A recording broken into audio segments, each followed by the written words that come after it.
আজকের আলোচনার সূচনা লগ্নে একজন মানুষের জন্য দোয়া না করলে পারি না। আমাদের কয়েকবারের প্রধানমন্ত্রী যিনি ছিলেন বেগম খালেদা জিয়া, তিনি কিন্তু আলেমদেরকে অন্তর্দ মহব্বত করতেন। ঠিক কিনা বলেন? যে দলই করেন না কেন ভাই, রাজনৈতিক দল আপনারা করতেই পারেন, করেন, কিন্তু ভালোকে ভালো বলতেই হবে। আজকে বেগম খালেদা জিয়ার জন্য এই দেশের আপামর জনতা, শুধু রাজনৈতিক দলের মানুষ না, বিভিন্ন অ্যাঙ্গেলের বিভিন্ন জনতা তার জন্য কলিজা ভরা দোয়া করছে। আর একজন পালায় দিল্লি গেছে, ওর ফাঁসির রায় হওয়ার পর মিষ্টি বিতরণ হয়। কথা বলেন না কেন? আর আল্লাহরে মাহবুব বান্দির দুনিয়া ছেড়ে চলে গেল, কত মানুষের দোয়া পাচ্ছে, কত মানুষ কাটতেছে তার জন্য, হৃদয় নিংড়ানো কলিজা নিংড়ানো তার জন্য দোয়া করছে। যেরকম ঠিক কিনা? আমরাও দেশনেত্রী বেগম খালেদার জন্য খাস করে আজকের এই কোরআনের তাফসীর মাহফিল থেকে দোয়া করি, আল্লাহ তাআলা যেন তার কবরটাকে জান্নাতুল ফেরদৌস বানায় দেয়। বলেন আমিন। কেননা তিনি ইসলামকে ভালোবাসতেন, কোরআনকে ভালোবাসতেন, আলেমদেরকে কলিজা দিয়ে মহব্বত করতেন। বেগম খালেদা জিয়ার এমন কোনো কথা নাই ইসলাম বিদ্বেষী, আলেম বিদ্বেষী, কোরআন বিদ্বেষী কোনো কথা আমার নলেজে আমি ধরতে পারিনি। আপনারা কি পেয়েছেন? আমার জানা মতে নাই। তিনি অত্যন্ত ভালো মানুষ ছিলেন, ভালোকে ভালো বলতেই হবে। দেখেন, একটু পার্থক্য ফারাক বোঝানোর জন্য আমি বোঝাচ্ছিলাম, একটা মানুষ মরে গেছে, হাজারো মানুষের দোয়া পাচ্ছে, আর একজন 16-17 বছরে জুলুম করে অত্যাচার করে ঠেলার চড়ে পালায় দিল্লি গেছে, ওর মরার দৃশ্য দেখার জন্য পাবলিক তাকায় আছে। কথা কয় না রে। তাহলে ভালো কাজ করলে মানুষ ভালো দিকটাই মনে রাখে, আর এরকম চুরি করে খেলে, আলেমদেরকে মারলে, হত্যা করলে, জুলুম করলে মানুষ তাদেরকে ঘৃণা ভরে প্রত্যাখ্যান করে। ঠিক কিনা? এখন نحمده ونستعينه ونستغفره ونعوذ بالله من شرور أنفسنا ومن سيئات أعمالنا. من يهد الله فلا مضل له ومن يضلله فلا هادي له. ونشهد أن لا إله إلا الله وحده لا شريك له. ونشهد أن سيدنا وحبيبنا ومولانا محمدا عبده ورسوله الذي أرسله بالحق بشيرا ونذيرا وداعيا إلى الله بإذنه وسراجا منيرا. وقد قال الله تعالى في كلامه المجيد وفرقانه الحميد. زبان খুলে পড়েন أعوذ بالله من الشيطان الرجيم. بسم الله الرحمن الرحيم. إن الذين آمنوا وعملوا الصالحات كانت لهم جنات الفردوس نزلا.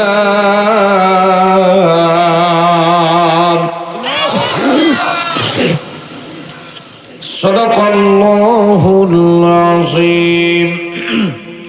وقال تعالى في شان رسول الله صلى الله عليه وسلم إن الله وملائكته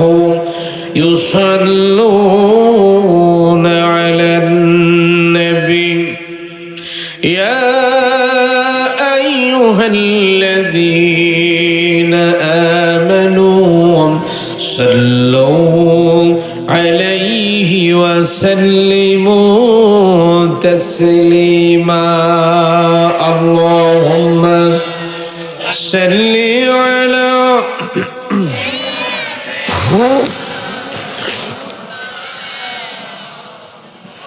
وعلى آل سيدنا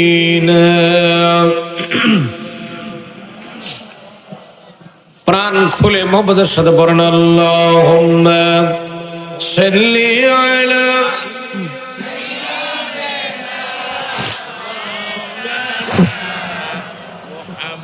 وعلى آل سيدنا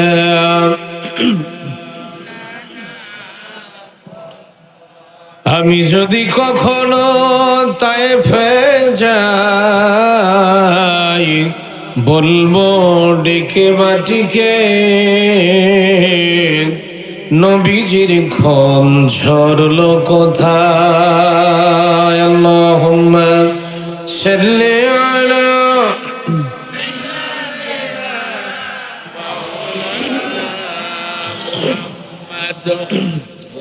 وعلى آل سيدنا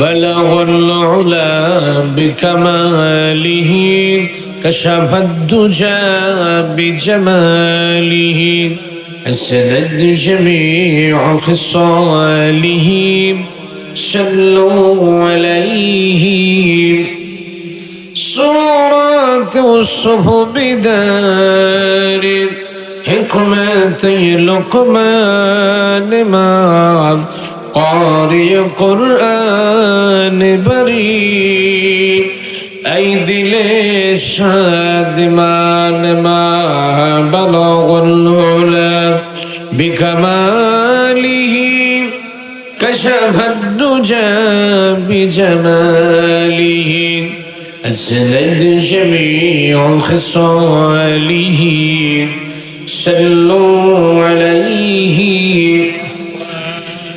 मुझे कुछ मिले या ना मिले मोहम्मद मिले या नौसे जिसे अल्लाह मिले बलगुल उला बिकमालिही कशफ الدجى بجماله أسند جميع خصاله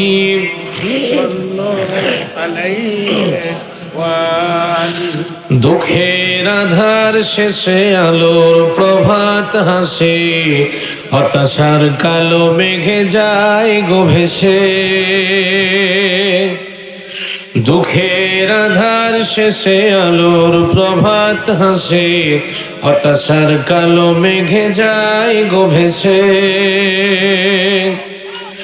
কোরআনের পাতায় পাতায় দেখো ইমানের পথ ঢাকা ব্যথার কাঁটায় কোরআনের পাতায় পাতায় দেখো ইমানের পথ ঢাকা ব্যথার কাঁটায় ভেঙে পড়ো না কভু হতাশ হয়ে জ্বলে পুড়ে খাঁটি সোনা হও গো শেষে জ্বলে পুড়ে খাঁটি সোনা হও গো শেষে দুঃখের আধার শেষে আলোর প্রভাত হাসে হতাশার কালো মেঘে যায় গো ভেসে জীবনের বাঁকে বাঁকে দেবে আজাদিল ধোঁকা শত রঙিন ফাঁদে জীবনের বাঁকে বাঁকে দেবে আজাদিল ধোঁকা শত রঙিন ফাঁদে রসুলের পথ চিনে নিও তুমি রসুলের পথ চিনে নিও তুমি সফলতা চাও যদি অবশেষে সফলতা চাও যদি অবশেষে দুঃখের আধার শেষে আলোর প্রভাত হাসে হতাশার কালো মেঘে যায় গো ভেসে ক্ষণিকের চাওয়া পাওয়া ভুলে ফিরদাউসের পথে চলো এগিয়ে ক্ষণিকের চাওয়া পাওয়া ভুলে ফিরদাউসের পথে চলো এগিয়ে মুক্তির মঞ্জিল পাবে খুঁজে মুক্তির মঞ্জিল পাবে খুঁজে ঠাই পাবে জান্নাতে অনায়াসে, ঠাই পাবে জান্নাতে অনায়াসে। দুঃখের আধার শেষে আলোর প্রভাত হাসে, হতাশার কালো মেঘে যায় গো ভেসে, হতাশার কালো মেঘে যায় গো ভেসে।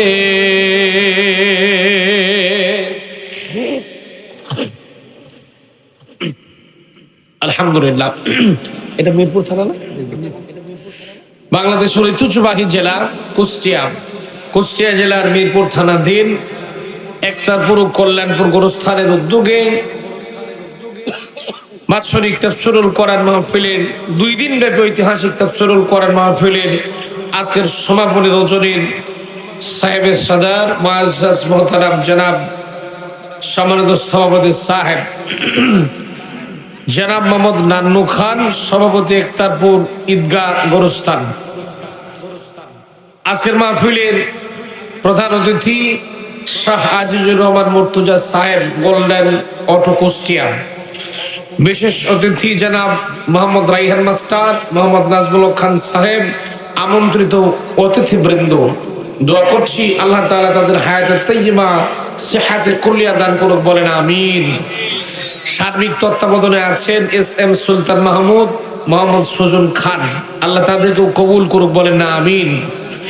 আমন্ত্রিত অতিথিবৃন্দ এবং আজকের মাহফিলে আমার পূর্বে আপনাদের সামনে অত্যন্ত চমৎকার তথ্যবহুল জ্ঞানগর্ভ আলোচনা রেখেছেন পাবনা জেলার কৃতি সন্ধান হযরত মাওলানা আলী হাসান মুজাহিদ সাহেব, এবং কথা বলেছেন আপনাদের এলাকার যোগ্য একজন আলেম, আপনাদের এলাকার সন্তান মাওলানা মুফতি আলিমুল ইসলাম সাহেব। দোয়া করছি আল্লাহ আমার এই প্রিয় ভাইদের কণ্ঠকে সারা দুনিয়ার জন্য কবুল আর মঞ্জুর করুক, বলেন আমিন।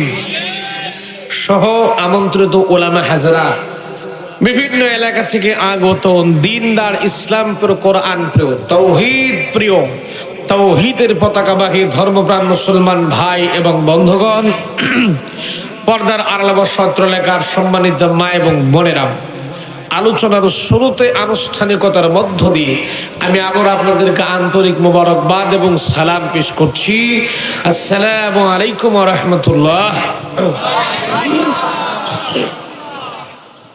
ভাইরে, আমি দেখতেছি আমার মুরব্বী বাপজানদের ভলিউম একটু বেশি আছে, কিন্তু যুবকদের ভলিউম একেবারে যায় অবস্থা। যুবকেরা, তোমাদের ব্যাটারি ফিউজ। আগামীকাল সকাল 9টা 30 মাঝখানে, রাস্তার মাঝখানে মোড়ের মধ্যে দাঁড়াইয়া যুবক থেকে পদত্যাগ করবা তোমরা।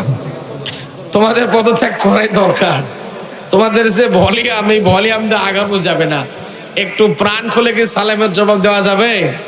এই যুবকেরা, কথা কও না খেয়া যাবে? আমি আবারও সালাম পেশ করছি। আসসালামু আলাইকুম ওয়া রাহমাতুল্লাহ। এইবার তোমরা রাইট টাইমে আসো, আলহামদুলিল্লাহ। আল্লাহ কবুল করুক, বলেন আমিন। আল্লাহ সুবহানাহু ওয়া তাআলার মহান দরবারে লাখো কোটি শুকরিয়া জ্ঞাপন করছি যে মহান আল্লাহ সুবহানাহু ওয়া তাআলা অত্যন্ত মেহেরবানি করে, অত্যন্ত করুণা করে, দয়া করে, মায়া করে, মহব্বত করে আজকে আপনাকে আমাকে এত সুন্দর সামিয়ানার তলে জান্নাতের বাগানে বসার তৌফিক দান করলেন। খেয়াল করেন, এই যে প্রচন্ড কনকনে শীত হচ্ছে, এই শীতের ভিতরে কিন্তু অনেকেই ল্যাপের মধ্যে আছে। কথা বলে না, ল্যাপ কম্বলের মধ্যে আছে না? ওদেরকে আল্লাহ কোরআনের তাফসীরের জন্য কবুল করেনি, এই জন্য আল্লাহ ওদেরকে এখানে আনেন নাই। আপনাকে আল্লাহ লাইক করেছেন, চয়েস করেছেন, পছন্দ করেছেন বলেই আরামের বিছানাকে তালাক দিয়ে, আরামের বিছানাকে বাদ দিয়ে সেখান থেকে এখানে এসে এই যে এখানে বসার মতো তৌফিক যে আল্লাহ পাক দিলেন, খুশির সঙ্গে সে আল্লাহর জন্য পড়ছি আলহামদুলিল্লাহ, আলহামদুলিল্লাহ, আলহামদুলিল্লাহ। লাখ গুরু দুরুদ এবং সালাম পড়ছি বিশ্ব মানবতার মুক্তির দূত, মানবতার বন্ধু মুহাম্মদ রাসূলুল্লাহ বলেন সাল্লাল্লাহু আলাইহি সাল্লাম। প্রিয় উপস্থিতি, সকলেই পড়ছি রব্বানা লাকাল হামদ হামদান কাসীরান তাইয়্যিবান মুবারাকান ফীহি ইয়া রাব্বি লাকাল হামদু কামা ইয়ানবাগি লিজালালি ওয়াজহিকা ওয়া আযীম সুলতানিকা। আমরা প্রশংসা করলাম কার? তো আস্তে কর না, কার? হাঁটার সময় প্রশংসা করব কার? খাওয়ার সময় কার? যাওয়ার সময় কার? চলার সময় কার? বউকে মারার সময় কার? কে? সর্বনাশ, পাশেই কিন্তু আমার মা বোন আছে। আজকে যে কথা কইছেন এখানে আস্তে করে বলবেন, ওখানে গেলে কিন্তু খবর আছে, বাড়ির দরজাই খুলবে না। বউকে মারা যাবে? কথা কয় না বারে, বউকে মারা যাবে? এরা এমন ভাব করতেছে মনে হয় 3টা 4টা করে বিয়া করছে। বউ হচ্ছে ঘরের নিয়ামত, ঘরের বরকত। সুবহানাল্লাহ পড়েন। বুখারীতে একটা হাদিস এসেছে, দুনিয়া ও কুল্লুহা মাতাউন ওয়া খায়রুল মাতাউদ দুনিয়াল মারাতুস সলিহা। অর্থাৎ এই পৃথিবীর জমিনে সমস্ত জিনিসগুলো হলো সম্পদ, আর এই সম্পদের ভেতর থেকে most important asset of the world, পৃথিবীর মধ্যে গুরুত্বপূর্ণ সম্পদ হলো ঘরের নেককার স্ত্রী। এখন তোমাদের যাদের নাই তারা ঠিকঠাক বলার দরকার নাই, তোমাদের কপাল পোড়া। যাই হোক, দোয়া করি আল্লাহ তোমাদেরকে তাড়াতাড়ি বউ একটা করে নসিব করে দেখ, বলেন আমিন। শীতের দিনে বউ না হলে কি আর শান্তিতে থাকা যায়? বউ হচ্ছে ঘরের নিয়ামত। আলহামদুলিল্লাহ বলেন, আলহামদুলিল্লাহ। আমার প্রিয় যুবক ভাইয়েরা, আপনাদের নিয়েও কিছু ওয়াজ আজকে দেবো ইনশাল্লাহ, যদি সময় কিছুক্ষণ দেন সবাই মিলে। আমাকে কিছু সময় দেবেন তো নাকি? বেশি সারা রাত ওয়াজ করার দরকার নাই, বেশি ওয়াজ করলে 1 ঘন্টা ওয়াজ হলে যথেষ্ট। সারা রাত ওয়াজ করবো না আমি ইনশাল্লাহ। 1 ঘন্টার সময় আপনাদের কাছ থেকে চেয়ে নিন যে 11:45, 10:45, 11:45, 12টার মধ্যে ইনশাল্লাহ আমরা সবাই চলে যাব। এই 1টা ঘন্টার সময় দেবেন তো ইনশাল্লাহ? পিছনে ভাইরা কথা কয় না রে। দেবেন দেবেন দেবেন, যদি দেন সকলে দেবেন তো ইনশাল্লাহ। আল্লাহ আমাদেরকে সকলকে কোরআনের জন্য কবুল আর মঞ্জুর করুক, বলেন আমিন আমিন। প্রিয় উপস্থিতি, আমরা কোরআনে কারীম শোনার জন্য এখানে বসেছি, যেরকম আল্লাহু আকবার। আজকের আলোচনার সূচনা লগ্নে একজন মানুষের জন্য দোয়া না করলে পারি না। আমাদের কয়েকবারের প্রধানমন্ত্রী যিনি ছিলেন, বেগম খালেদা জিয়া, তিনি কিন্তু আলেমদেরকে অন্তর্দ মহব্বত করতেন, ঠিক কিনা বলেন? যে যে দলই করেন না কেন ভাই, রাজনৈতিক দল আপনারা করতেই পারেন, করেন, কিন্তু ভালোকে ভালো বলতেই হবে। আজকে বেগম খালেদা জিয়ার জন্য এই দেশের আপামর জনতা, শুধু রাজনৈতিক দলের মানুষ না, বিভিন্ন অ্যাঙ্গেলের বিভিন্ন জনতা তার জন্য কলিজা ভরা দোয়া করছে। আর একজন পালায় দিল্লি গেছে, ওর ফাঁসির রায় হওয়ার পর মিষ্টি বিতরণ হয়। কথা বলেন না কেন? আর আল্লাহরে মাহবুব বান্দি দুনিয়া ছেড়ে চলে গেল। কত মানুষের দোয়া পাচ্ছে, কত মানুষ কাটতেছে, তার জন্য হৃদয় নিংড়ানো, কলিজা নিংড়ানো, তার জন্য দোয়া করছে, যেরকম ঠিক কিনা? আমরাও দেশনেত্রী বেগম খালেদার জন্য খাস করে আজকের এই কোরআনের তাফসীর মাহফিল থেকে দোয়া করি, আল্লাহ তাআলা যেন তার কবরটাকে জান্নাতুল ফেরদৌস বানায় দেয়, বলেন আমিন। কেননা তিনি ইসলামকে ভালোবাসতেন, কোরআনকে ভালোবাসতেন, আলেমদেরকে কলিজা দিয়ে মহব্বত করতেন। বেগম খালেদা জিয়ার এমন কোনো কথা নাই ইসলাম বিদ্বেষী, আলেম বিদ্বেষী, কোরআন বিদ্বেষী কোনো কথা আমার নলেজে আমি ধরতে পারিনি। আপনারা কি পেয়েছেন? আমার জানা মতে নাই। তিনি অত্যন্ত ভালো মানুষ ছিলেন, ভালোকে ভালো বলতেই হবে। দেখেন, একটু পার্থক্য ফারাক বোঝানোর জন্য আমি বোঝাচ্ছিলাম, একটা মানুষ মরে গেছে, হাজারো মানুষের দোয়া পাচ্ছে, আর একজন 16-17 বছরে জুলুম করে, অত্যাচার করে, ঠেলার শুনে পালায় দিল্লি গেছে, ওর মরার দৃশ্য দেখার জন্য পাবলিক তাকায় আছে। কথা কয় না রে, কথা কয় না রে। তাহলে ভালো কাজ করলে মানুষ ভালো দিকটাই মনে রাখে, আর এরকম চুরি করে খেলে, আলেমদেরকে মারলে, হত্যা করলে, জুলুম করলে মানুষ তাদেরকে ঘৃণা ভরে প্রত্যাখ্যান করে, ঠিক কিনা? এখন এই জন্য প্রিয় ভাইরা আমার, এই জন্য আমাদের আমল এবং ঈমান ঠিক রাখতে হবে, এবং আমাদের জীবনটাকে ভালো কাজ দিয়ে পরিপূর্ণ করতে হবে। যেরকম আল্লাহু আকবার, আল্লাহু আকবার। আজকে আমি আপনাদেরকে একটা সাবজেক্ট বোঝাবো, ছোট্ট একটা সাবজেক্ট। 2টা কাজ করলেই আল্লাহর জান্নাত। কয়টা কাজ? মাত্র 2টা। বেশি কাজ কাম করা যাবে। অনেকে আমাদেরকে প্রশ্ন করে, হুজুর আপনারা এই 1.5 ঘন্টা 2 ঘন্টা ওয়াজ করেন, কি কোন কিচ্ছু মনে থাকে না? শর্টকাট কোন লাইন আছে নাকি জান্নাতে যাওয়ার? একটু বলে দিয়েন তো। এখন এখন আমরা তো হুজুর মানুষ, আমাদের কত খোঁজা লাগে যে শর্টে জান্নাতে যাওয়ার কোনো লাইন ঘাট আছে কিনা, আল্লাহ শর্টকাটে কোথাও কিছু বলছে কিনা একটু দেখার দরকার আছে না নাই? এখন আমি যে আয়াতে কারিমাটা পড়লাম সূরা কাহফের 107 নম্বর আয়াত, এখানে আল্লাহ শর্টকাটে জান্নাতের কিছু রাস্তা বলে দিয়েছেন। সূরা কোন আল্লাহু আকবার। আল্লাহর গোটা কোরআন শরীফটা আমাদের জন্য রহমত করে আল্লাহ পাঠিয়ে দিয়েছেন। সূরা কোন সুবহানাল্লাহ। আল্লাহ রাব্বুল আলামিন বলেন, قُلْ لَوْ كَانَ الْبَحْرُ مِدَادًا لِكَلِمَاتِ رَبِّي لَنَفِدَ الْبَحْرُ قَبْلَ أَنْ تَنْفَدَ كَلِمَاتُ رَبِّي وَلَوْ جِئْنَا بِمِثْلِهِ مَدَدًا।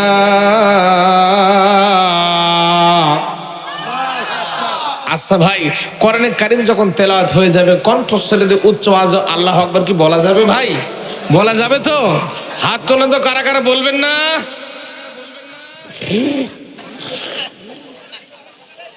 আমি মাঝে মাঝে এই উল্টা পাল্টা ঝাঁকিতে দেখে আপনারা আসেন না গেছেন, পারবেন তো ইনশাল্লাহ? কথা কয় না বারে, পারবেন পারবেন? দেখি আমি আবারও কোরআন থেকে তেলাওয়াত করছি, আপনাদের গলায় ভলে রাস্তা পার হয় কিনা একটু চেক করি। আল্লাহ রাব্বুল আলামিন বলেন, قُلْ لَوْ كَانَ الْبَحْرُ مِدَادًا لِكَلِمَاتِ رَبِّي لَنَفِدَ الْبَحْرُ قَبْلَ أَنْ تَنْفَدَ كَلِمَاتُ رَبِّي وَلَوْ جِئْنَا بِمِثْلِهِ مَدَدًا।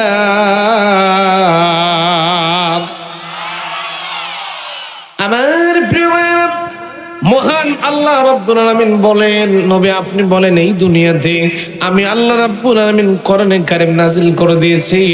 আমার কোরআনে কারীমের ব্যাখ্যা লেখার জন্য যদি দুনিয়ার সমস্ত সাগরের পানিগুলোকে একত্র করার পরে, এক জায়গায় একত্র করার পরে কালি বানায় আমার কালামে পাকের ব্যাখ্যা লেখা শুরু হয়ে যায়, দুনিয়ার সমস্ত সাগরের পানিগুলো সব শেষ হয়ে যাবে, আমার আল্লাহ পাকের কালামে পাকের ব্যাখ্যা লেখা শেষ হবে না। এমন আশ্চর্যপূর্ণ কিতাব পেয়েছে যখন আল্লাহু আকবার। সেই কিতাবের মধ্যে আল্লাহ পথ বলে দিয়েছেন আমরা জান্নাতে কেমনে যাব। যেহেতু আমাদের আসল বাড়ি হলো জান্নাত, আসল জায়গা কোনটা? আসল বাড়ি কোনটা? নাকি কুষ্টিয়ার কল্যাণপুরের একতারপুর? একতারপুরে যে 2 তলা বিল্ডিং আমার আছে, কয় না রে, এই একতারপুরের 2 তলা বিল্ডিং কি আসল জায়গা? 5 তলা কি আসল জায়গা? আসল বাড়ি হলো জান্নাত, ওই জায়গা আমরা রেখে এসেছি। আবার ওই জায়গাতে যাওয়ার দরকার আছে না নাই? পেছনে যারা বললেন না তাদের বুঝি নাই, সবার আছে। আজকে আপনাদেরকে আমি বলবো জান্নাতে যাওয়ার পথ বলে দেব। 2টা কাম করলেই আল্লাহর জান্নাত। কয়টা কাম? তাহলে আজকে আলোচনা শুনবো তো ইনশাল্লাহ? বলেন ইনশাল্লাহ। কুষ্টিয়ার মানুষ আউযুবিল্লাহ বিসমিল্লাহ পারেন তো নাকি? উত্তর হয় না রে। পারেন পারেন পারেন? যদি পারেন আমার সাথে কণ্ঠ মিলান, কমপক্ষে হলো আউযুবিল্লাহ বিসমিল্লাহটা পড়েন। আমার সাথে গলাটা ক্লিয়ার করেন, তাকে জামাতের সাথে গলা ক্লিয়ার করে আসেন। পড়েন। আউযু বিল্লাহি মিনাশ শাইতানির রাজীম। বিসমিল্লাহির রাহমানির রাহিম। ইন্নাল্লাযীনা আমানু وعملوا الصالحات كانت لهم جنات الفردوس نزلا।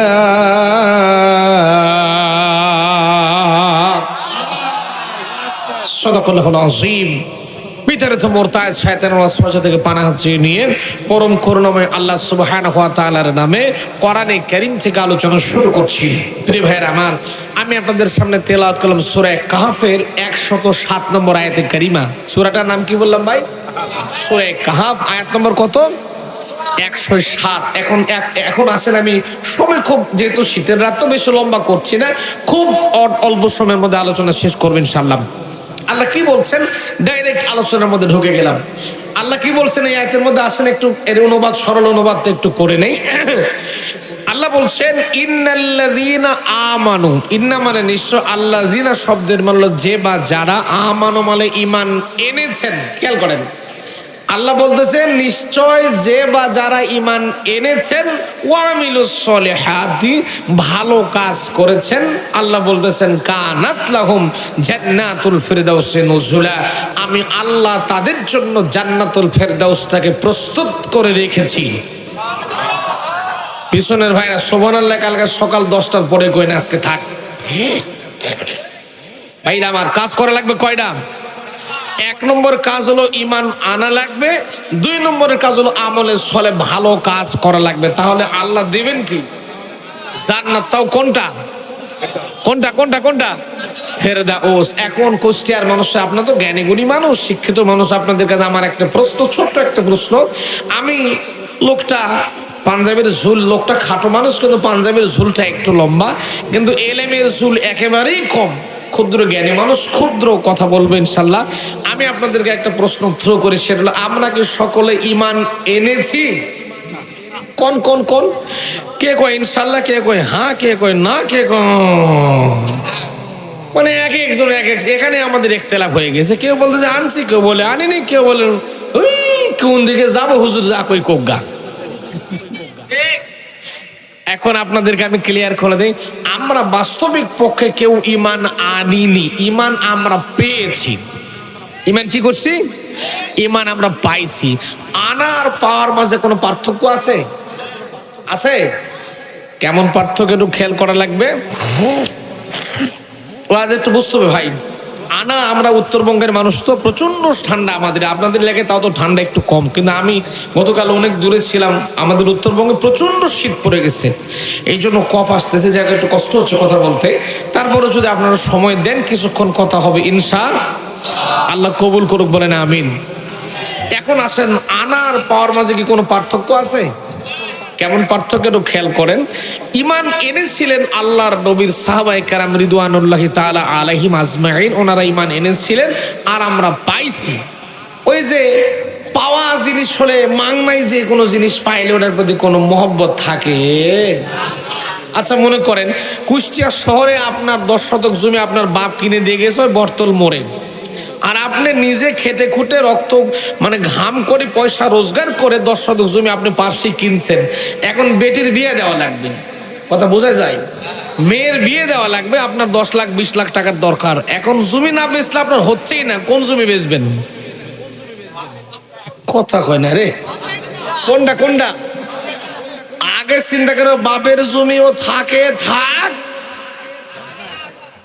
না থাকে না থাক, মানে নিজের কামাই করা মাল তো নিজে কিনছি, এটা আর যাওয়া যাবে না, কিন্তু বাপেরটা থাকে থাক, গেলে যাই যাক। তো ঠিক আমাদের ইমানের অবস্থা হয়ে গেছে, ওই ওই বাপ ছিল মুসলমান, দাদা ছিল মুসলমান, 14 গোষ্ঠী মুসলমান, ওই নাম ধরে আমিও হয়ে গেছে মুসলমান, ঠিক কিনা কন?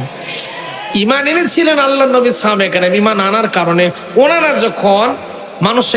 যখন মানুষের বাজার করতেন, ব্যবসা করতেন, বাণিজ্য করতেন, ওজনে কম দিতেন না, খাদ্যে ভেজাল দিতেন না, সুদ খেতেন না, ঘুষ খেতেন না, মসজিদ থেকে অন্যের নতুন চকচকে জুতা নিজের মনে করে পায়ে দিয়ে বের হতেন না।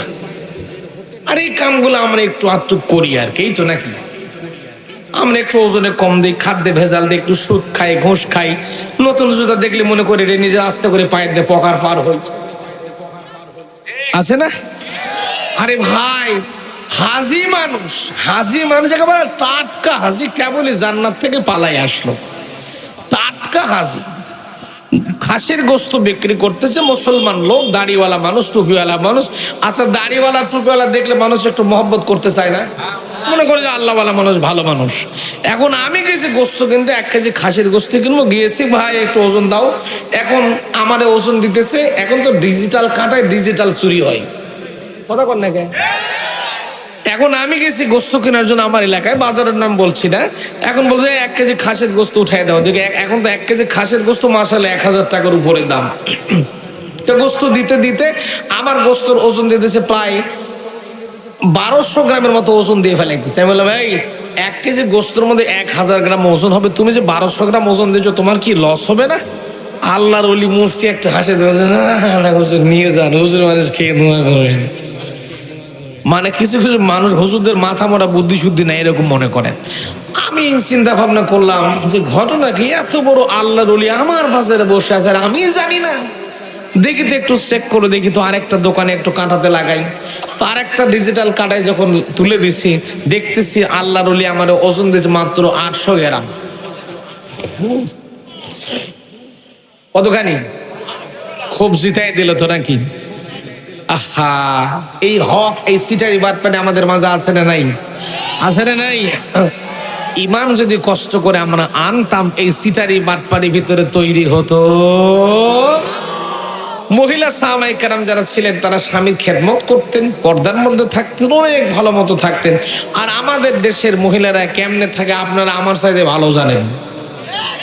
এমন ভাবে চলে রে ভাই, আমরা তো রাস্তাঘাটে চলাফেরা করি, দেখবেন কিছু কিছু মহিলা আছে পেছনের সাইডটা এমন ভাবে রাখে মনে হয় ফুটবল খেলার স্টেডিয়ামের মাঝখানের মাঠ বরাবর করে রেখে দিছে।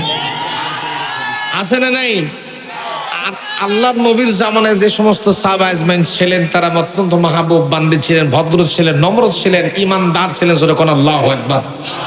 তাহলে তাদের ইমান তাদের ইমান আর আমাদের ইমানের মধ্যে পার্থক্য, গ্যাপ আছে না নাই? আছে না নাই? সম্মানিত ভাইয়েরা আমার, বিশাল বড় গ্যাপ লক্ষ্য করা যায়।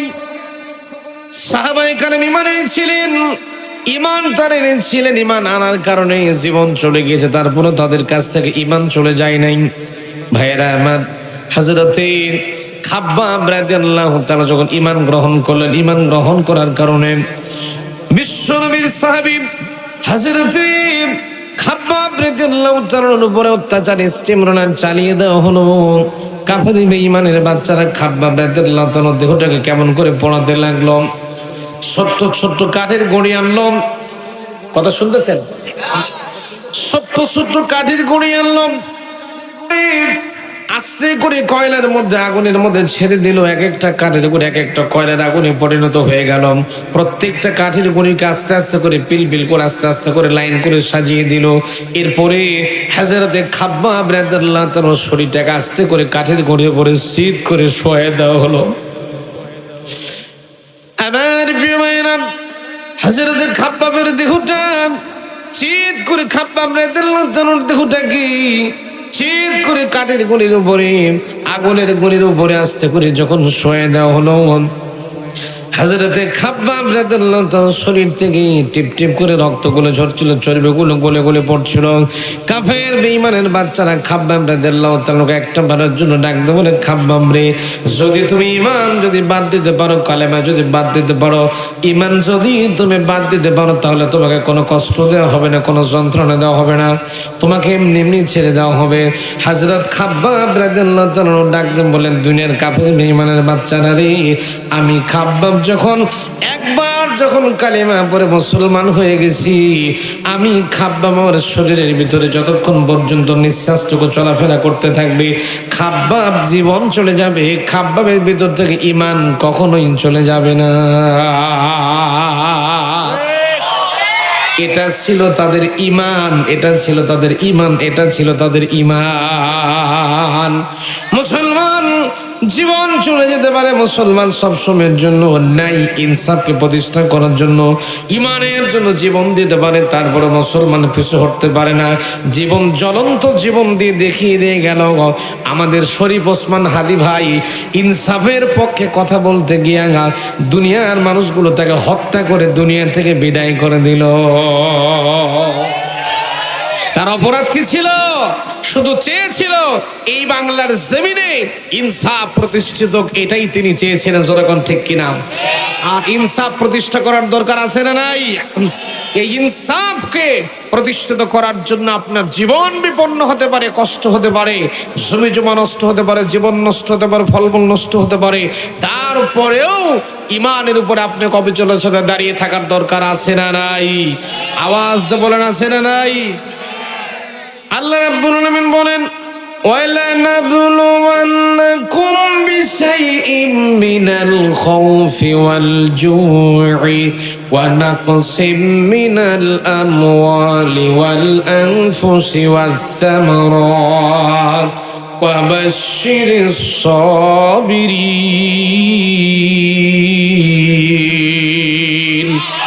আরেকটু চিল্লায় কোন আল্লাহু আকবার, আরো জোরে কোন আল্লাহু আকবার। প্রিয় ভাইরা আমার, জীবনে যত দুঃখ দুর্দশা, যতই কষ্ট, যতই কিছু আসুক না কেন, আল্লাহ বলেন বান্দারে তোমার আমি কষ্ট দেব, ফসল নষ্ট করবো, ফলমূল নষ্ট করে দেবো, অনেক কষ্ট দেব, দুঃখ দেব, যন্ত্রণা দেব। শত যন্ত্রণা শত কষ্ট দেওয়ার পরেও যদি বান্দা তুমি আমার উপরে ইস্তেকামাত থাকতে পারো, যদি দাঁড়িয়ে থাকতে পারো, আমি আল্লাহ বলতেছি, আমি আল্লাহ তোমার সাথে আছি। প্রিয় ভাইরা আমার, আল্লাহর জান্নাতে যেতে গেলে এইরকম কণ্ঠকাকীর্ণ, কণ্ঠকময় কঠিন পথ পাড়িয়ে দেওয়ার দরকার আছে না নাই? জীবনে অনেক কষ্ট আসতে পারে, বিপদ আসতে পারে, সব বিপদ আপদকে বেরিয়ে গিয়ে, পাশ কাটিয়ে গিয়ে আপনাকে জীবনের সঙ্গে যুদ্ধ করে হলেও আল্লাহর দ্বীনের জন্য ময়দানে দাঁড়িয়ে থাকতেই হবে। রাজি আছেন না নাই? আল্লাহর জান্নাতে যেতে হলে জীবনের যত সংকটময় মুহূর্ত আসুক না কেন, ইমানের পথে চিরটা জীবন দাঁড়িয়ে থাকার দরকার আছে না নাই? এখনো যারা পাইনি দাওয়াত কোরআনের এই মিছিলের, এখনো যারা পাইনি দাওয়াত কোরআনের এই মিছিলের, শুনিয়ে দিন চলো সত্যবাণী, শুনিয়ে দিন চলো সত্যবাণী, পথ বাতলে দেই আমলের, বলে দেই বুকে টেনে, জান্নাতে একাই আমি যাব না তো ভাই, তোমাকেও জান্নাতি দলে নিতে চাই। সবাই জান্নাতে যেতে চান? জান্নাতে যেতে চান? আমার সাথে গলা মিলান, জান্নাতে একাই আমি যাব না তো ভাই, তোমাকেও জান্নাতে সাথে নিতে চাই। সালাতে আসো যদি প্রতি আজানে, জেনে রেখো এলে তুমি ফুল বাগানে,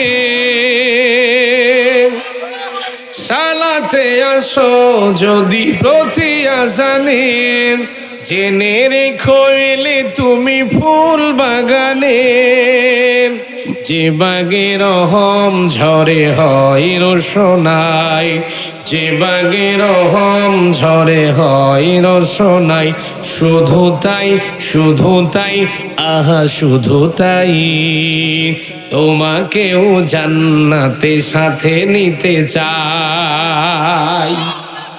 জান্নাতে একাই আমি যাব না তো ভাই, তোমাকেও জান্নাতি দলে নিতে চাই।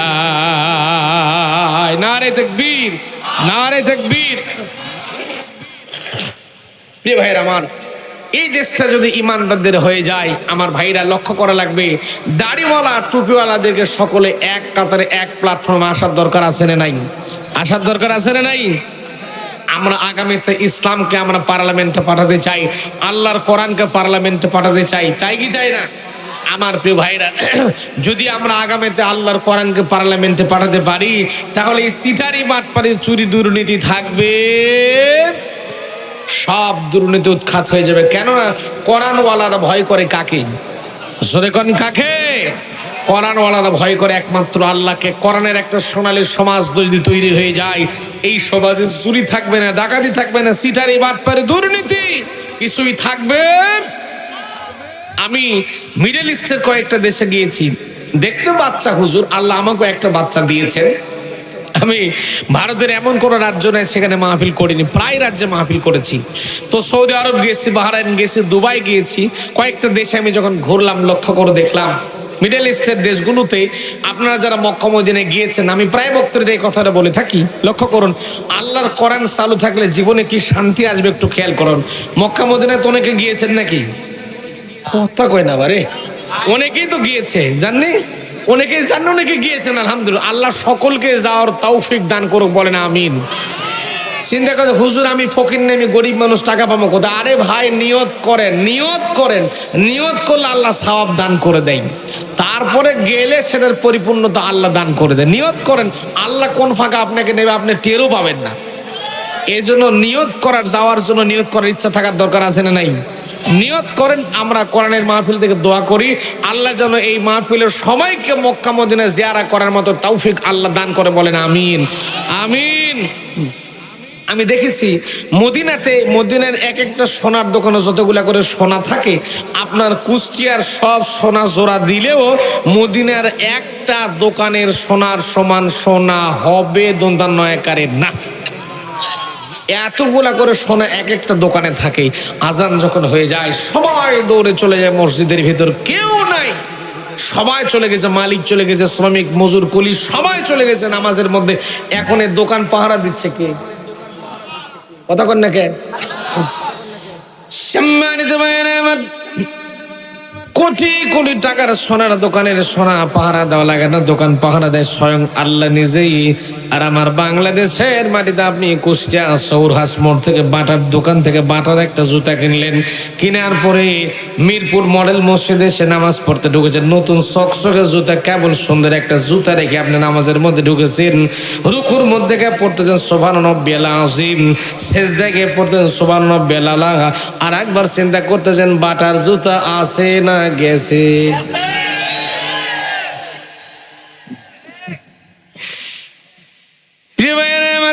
এই কথা কোন আমি কি ভুল বলতেছি? ভাইরা আমার, কোটি কোটি টাকার দোকানের সোনা চুরি হয় না, অথচ আমার দেশের মাটিতে মসজিদের মধ্যে ঢুকে জুতা রেখে গেলে বের হওয়ার পরে দেখি আমার জুতাই নাই।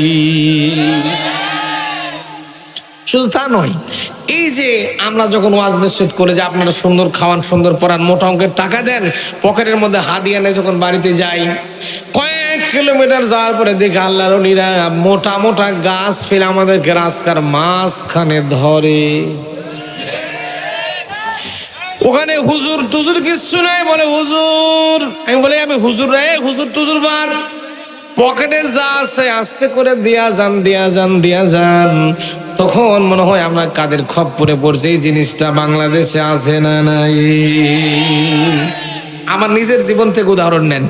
আমি অনেকদিন আগে, প্রায় মাহফিলে বলি, অনেকদিন আগে একটা মাহফিল থেকে ফিরছিলাম, তখন আমার বাজার সিটি একটা মোটরসাইকেল ছিল, এরকম প্রচন্ড কুয়াশা পড়েছে, শীত পড়তেছে, মাহফিল বাড়ি থেকে বেশি ডিস্টেন্স নয়।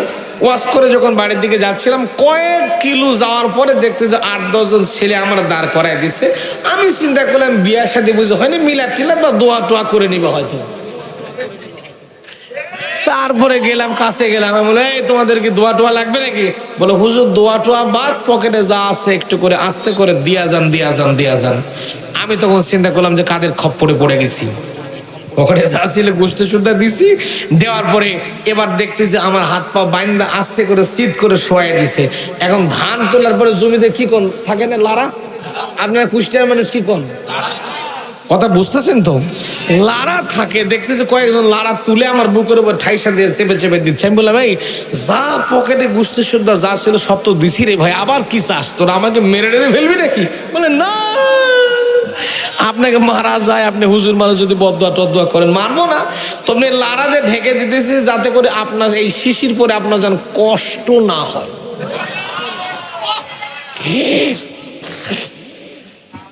সুবহানাল্লাহ কোন, ওরে বাপ রে বাপ, সুবহানাল্লাহ। আমার প্রিয় ভাইরা, তাহলে এই সমাজ এরকম হচ্ছে কিনা বলেন? আমি মিডল ইস্টে দেখেছি, মিডল ইস্টে দেখেছি দিনের সাথে রাতের বেলায় মেয়ে মানুষ ছেলে মানুষ ঘোরাফেরা বেশি করে।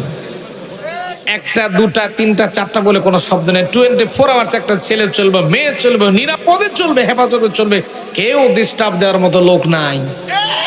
অথচ আপনি কুষ্টিয়ার এই ত্রিমণি মোড় থেকে আসেন, আপনার ক্লাস 8-9 একটা বাচ্চাকে ওখান থেকে এখানে আসতে বলেন, এসা নামাজের পরে আসতে পারবে কিনা বাপ মায়ের মনের মধ্যে টেনশন ফিল হয়। কথা কর না কেন? এরকম সমাজ ব্যবস্থার মধ্যে আমরা আছি, তাহলে আমরা 92% মুসলমানের দেশে বসবাস করছি রে ভাই। এই এই কামগুলা বুঝি ওই ফেরেশতারা এসে করতেছে নাকি? কে করতেছে? আপনার আমার মতো মুসলমান, নামধারী কিছু মুসলমান এই কামগুলা করতেছে। আল্লাহ পাকের কোরআন যদি বাস্তবায়ন হয়ে যায়, এই সিটারি বাটপারি দুর্নীতিগুলো থাকবে? যেরকম থাকবে, থাকবে না। আমরা খালি আল্লাহর সাথে আল্লাহকে ধোকা দিয়ে বোকা বানাতে চাই, আল্লাহকে শুধুমাত্র ধোকা দেওয়ার চেষ্টা করছি, সব জায়গাতে আল্লাহকে ধোকা দেওয়ার চেষ্টা করি। আমাদের ইমানের ঘাটতি আছে না নাই? জোরে কোয়া লাগবে, ইমানের ঘাটতি আছে না নাই? ওই যে আপনারা যখন, আমার কথা কি বিরক্ত হচ্ছেন না তো? আবার আমি আমার বাস্তবতাকে দেখে দেখে একটু ওয়াজ করার চেষ্টা করি। আপনারা যখন জমি রেজিস্ট্রি করতে যান তখন সাব রেজিস্ট্রি অফিসে যাওয়া লাগে না?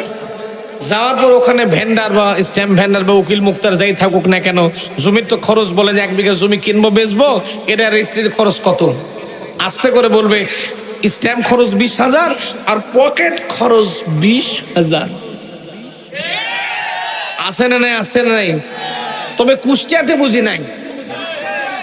এখন দেখেন সম্মানিত ভাইয়েরা আমার, স্ট্যাম্প খরচ 20,000 দিলেন, পকেট খরচে 20,000 দিলেন। ওই পকেটওয়ালা কিন্তু জোহরের নামাজ আপনার সাথেই পড়তেছে।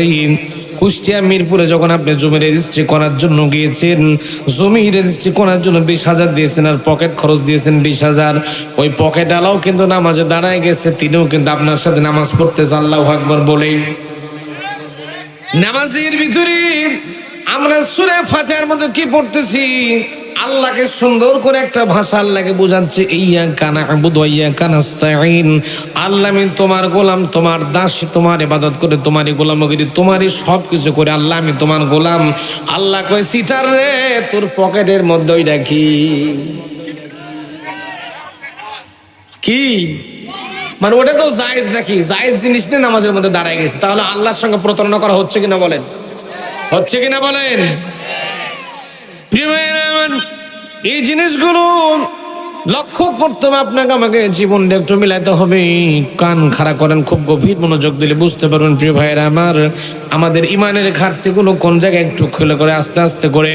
যেহেতু ইমানের একটা, মনে করেন সাইকেলে যদি, সাইকেল অথবা মোটর সাইকেল যদি চালান, একটা টিউব থাকে, টিউবের মধ্যে যদি লিক থাকে সেটাকে আগে ঝামা দিয়ে ঘুষে পাংচার আগে সারার দরকার আছে না নাই? একটা পটি দেওয়া লাগবে না? পটি না দিয়ে যদি আপনি কিয়ামত পর্যন্ত পাম্প মারতেই থাকেন, বাতাস থাকবে? কথা কয় না রে, বাতাস থাকবে? এখন ওই বাতাস, ওই টিউবের মধ্যে বাতাস রাখার জন্য আগে পটি দিয়ে আগে ফুটা বন্ধ করা লাগবে। এখন আমাদের ইমানের ফুটাগুলা কোন জায়গায় আছে? ফুটাগুলো দেখে দেখে কোরআন নামক ঝামা দিয়ে ঘুষে আস্তে করে ইমান আর আমল দেওয়ার দৌলতে ফুটাগুলা বন্ধ করার দরকার আছে না নাই? আওয়াজ দেখুন, আছে না নাই? এই ইমান যদি আমাদের ঠিক রাখতে পারি, ইমান আর আমল যদি ঠিক রাখতে পারি, তাহলে আল্লাহ দেবেন কি? কথা বলেন না, কি দেবেন? জান্নাত তো দেবেন। তাও কোন জান্নাত? একেবারে ফেরদাউস দেবেন। প্রিয় ভাইরা আমার, ইমানদার ছিলেন তারা। হযরত আম্মার বিন ইয়াসির রাদিয়াল্লাহু তাআলা যখন ঈমান আনলেন, ঈমান আনার পরেই তার উপর অত্যাচার শুরু হয়ে গেল। ঈমান আনার পরে হযরত আম্মার বিন ইয়াসির রাদিয়াল্লাহু তাআলা আনহুকে কাফেররা টেনে ধরলেন। ধরার পরে দুই পাশে দুটা রশি বাঁধলেন। বাঁধার পরে দুই পাশে দুটা উট রাখলেন। ভালো করে খেয়াল করেন, কতগুলো খেয়াল করেন। দুই পাশে দুটো উট রাখলেন, রেখে দিয়ে উটের রশি দিয়ে টান দেওয়া শুরু করলো। সম্মানিত ভাইয়েরা আমার, হযরত আম্মার বিন ইয়াসির রাদিয়াল্লাহু তাআলা যখন কষ্ট দেওয়া শুরু হয়ে গেল, কাফির বেঈমানের বাচ্চারা আম্মার বিন ইয়াসির রাদিয়াল্লাহু তাআলাকে এমন কষ্ট দিল। আমার প্রিয় ভাইয়েরা, দুই দিক থেকে যখন উটের রশি টান দেওয়া শুরু করছিল, কাফির বেঈমানের বাচ্চারা ডাকতে বলছে, আম্মার বিন ইয়াসির রে, এখন তুমি লক্ষ্য করে দেখছো তোমার দুই পাশে দুটা উট আছে, দুই পার্শ্ব থেকে দুই দিক থেকে যখন দুইটা উট টান দেবে, মাঝখান থেকে ছেড়ে যাওয়া ছাড়া তোমার কোনো বুদ্ধি থাকবে না, তোমার কোনো অপশন থাকবে না, তোমার কোনো জায়গা খালি থাকবে না, ছিঁড়ে চলে যাবে। দুনিয়া থেকে বিদায় গ্রহণ করবে, দুনিয়ার জমিন থেকে তুমি কবরে চলে যাবে। হযরতে আম্মার বিন ইয়াসির রাদিয়াল্লাহু তাআলা ডাকতে বলেন, কাফের বেঈমানের বাচ্চারা রে, তোমাদের যা কার্যক্রম তোমরা তাই পরিচালনা করো। আমি আম্মার বিন ইয়াসির একবার যখন কলেমা পড়ে মুসলমান হয়ে গেছি, আমার জীবন চলে যাবে, তারপর ঈমান চলে যাবে না। শুধু তা নয়, হযরতে আম্মার বিন ইয়াসির রাদিয়াল্লাহু তাআলা ডাকতে বলেন, কাফের বেঈমানের বাচ্চারা রে, তোমাদের যে কার্যক্রম তোমরা যা পরিচালনা করছো, তাড়াতাড়ি করে সে কার্যক্রম তোমরা পরিচালনা করো। কেননা আমি আম্মার বিন ইয়াসির লক্ষ্য করে দেখছি, আমার নাকের ভিতরে আল্লাহর জান্নাতের সুঘ্রাণ পাইতেছি। যারা ইমানের উপরে যারা দাঁড়িয়ে থাকতে পারে, আল্লাহ পাক তাদেরকে গোটা জান্নাত দেখাতে দেখাতে আল্লাহর কাছে তাদেরকে আল্লাহ নিজেই নিয়ে যায়। আল্লাহ রাব্বুল আলামিন বলেন, ইন্নাল্লাযীনা ক্বালু রাব্বুনাল্লাহু সুম্মা ইসতাকামু তাতানাজ্জালু আলাইহিমুল মালাঈকাতু আল্লা তাখাফু ولا تحزنوا وأبشروا بالجنة التي كنتم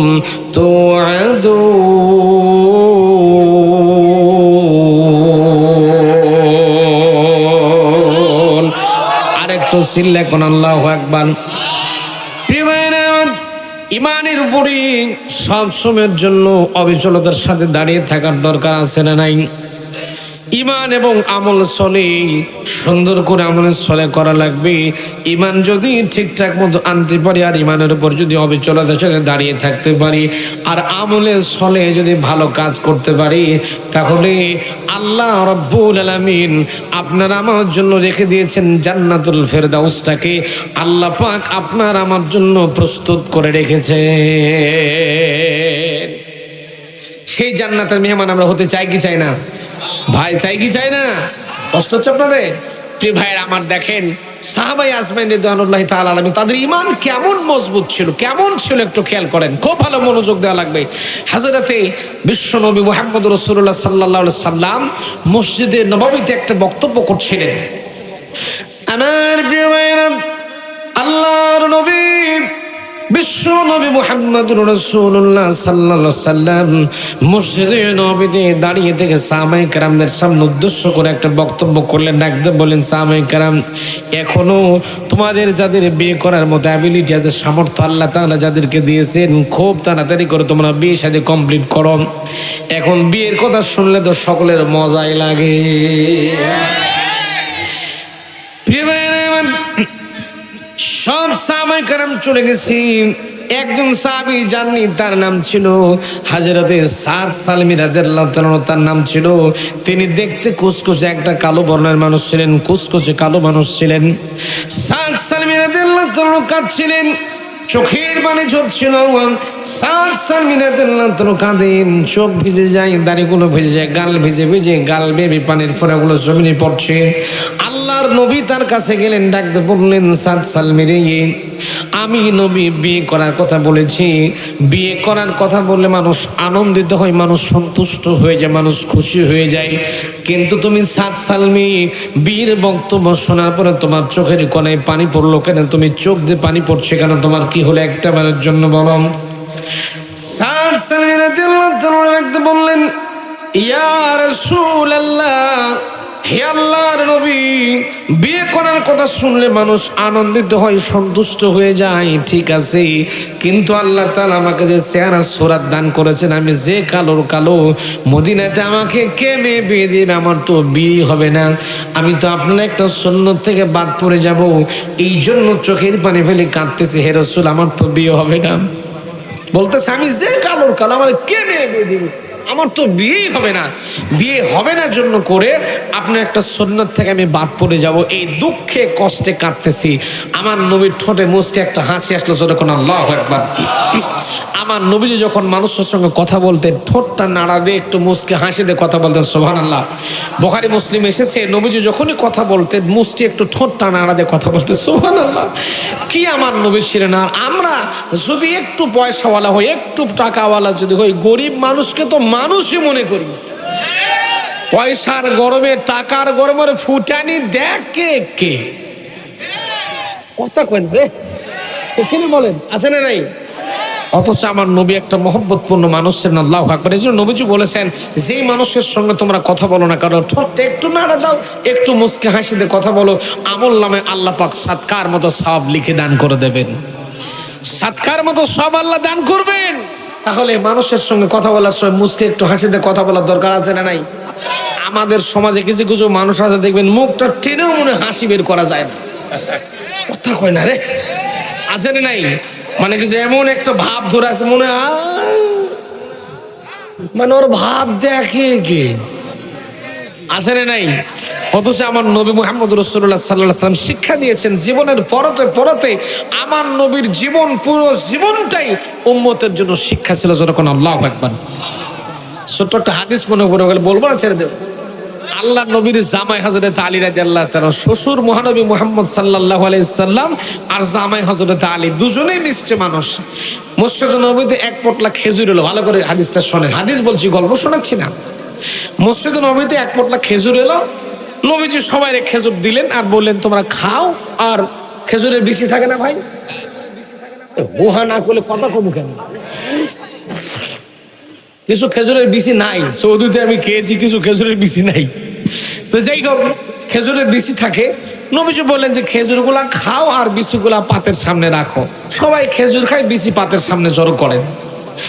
আমার প্রিয় ভাইয়েরা, আল্লাহর হাবিব খেজুর খাচ্ছিলেন, বিশ্ব নবী মুহাম্মদুর রাসূলুল্লাহ খেজুর খায় আর বিচিগুলো জামাই হযরত আলীর পাতের সামনে রাখতে লাগলেন। সাহাবীরা দেখে নবী খেজুর খায়, বিচি কার পাতের সামনে, কার পাতে, আলীর পাতের সামনে, নিজের জামাইয়ের পাতের সামনে খেজুরের বীজগুলো জড়ো হচ্ছিল। সাহাবায়ে কেরাম কৌতূহল জাগলো, কিউরিওসিটি জাগলো মনের ভিতরে, সাহাবাদের কিউরিওসিটি জাগলো, নিশ্চিত কোনো ঘটনা আছে। আল্লাহর হাবিব খেজুর খাই, বীজগুলো হযরত আলীর পাতের সামনে কেন জড়ো হচ্ছে? সাহাবায়ে কেরাম খেজুর খাই, বীজগুলো তাদের পাতের সামনে থাকলো। সব খেজুর খাওয়া যখন কমপ্লিট হয়ে গেছে, আমার নবী একটা মুচকি হাসি দিলেন, দাঁড়িয়ে পড়লেন, দাঁড়ানোর পর একটা হাসি দিলেন। নবী যখন হাসতেন দাঁতগুলো যখন বের হতো, দাঁত যখন বের হতো মনে হয় মুক্তার দানাগুলো যেন দাঁত দিয়া ঝিলিক দিতেছে, এত মিষ্টি একটা মানুষ ছিল। যখন আল্লাহু আকবার, আল্লাহু আকবার।